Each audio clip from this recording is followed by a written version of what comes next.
You had a tough loss tonight. What are you looking for going forward, to bring it back home to Minnesota? We just got to get a little tougher. Michigan State outplayed us, up and down the court, and they, try to play bully ball, and, some of the calls didn't go our way, but moving forward, we got to play a lot tougher. You guys had a big deficit in the first half, brought it back to within 4 in the second half. Talk about how'd you bring that up? Well, we're a good team, so every team makes runs, but Michigan State did a good job of holding us off, and, every time we made a run, they made a couple shots right back. So I think, pushing down the stretch, what hurt us the most was that opening stretch of we were being down 20. Had we come out the gates a little better, I think the game would have been different. How confident are you at this point in driving to the basket? So you make a couple of nice attacks there. How much more confident are you at driving to the basket rather than starting the year? I don't know. I've always been confident driving to the basket. Yes, I've been confident scoring the ball. It's not something basketball players aren't, would say that they aren't confident in driving to the bucket. I think it's just part of my game. I don't know.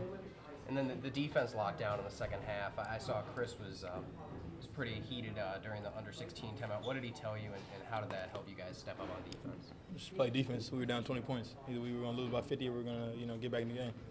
Okay. And I know you don't like to think of the like how much more improved you are from last year, and it's beyond that. But you guys were down 17. You had a couple of scoring droughts. You had big men in foul trouble. The progress, it's just, you can tell. Is it a lot different from last year? And I know you don't like thinking about it, but if you had to, what is it like to be a team that can fight back against Michigan State at Breslin and be a team that can compete against whoever you play against? I don't know. We've played big games, and we've played good teams. We played Butler.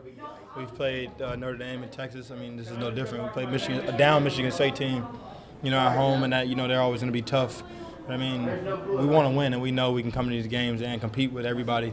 So, when we went down 20, that's, good teams got to claw and fight their way back. So I think that's what we did.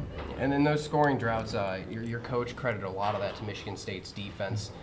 What can you do? I know you're going to be playing tough defenses in the Big Ten all year. What can you do to prevent that type of scoring drought from happening in the future? I think we did a bad job of passing up good shots and taking bad ones. Later in the second half, we were trying to take on double teams and driving in a lot of congestion. I just think we should just make the extra pass and play a lot simpler. Okay, thank you. Thank you.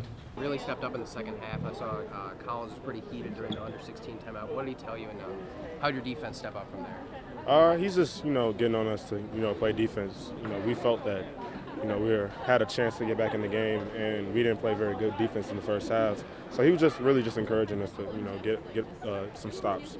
And your coach also credited a lot of the parts of the scoring drought to Michigan State's tough defense on the perimeter and also in the paint.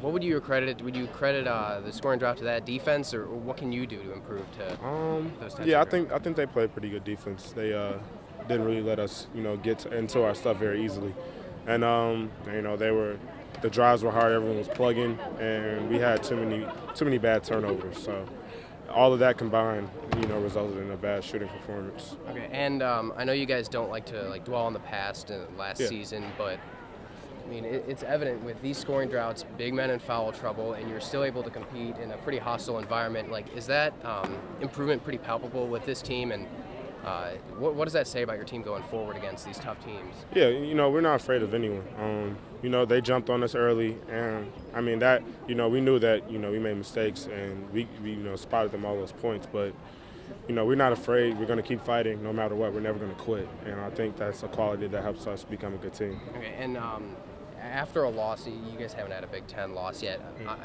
You've won 8 in a row, but what was the mood in the locker room? And did you guys hang your heads, or was it more like we fought out here, let's get on to the next game? We knew, coach was going to get us on us because we, didn't exactly follow the scouting report like we should have. But, we're not going to hang our heads because it's very early. This is the second game of the Big Ten. So we're definitely going to be getting ready for Minnesota, and we're going to try to get back on track.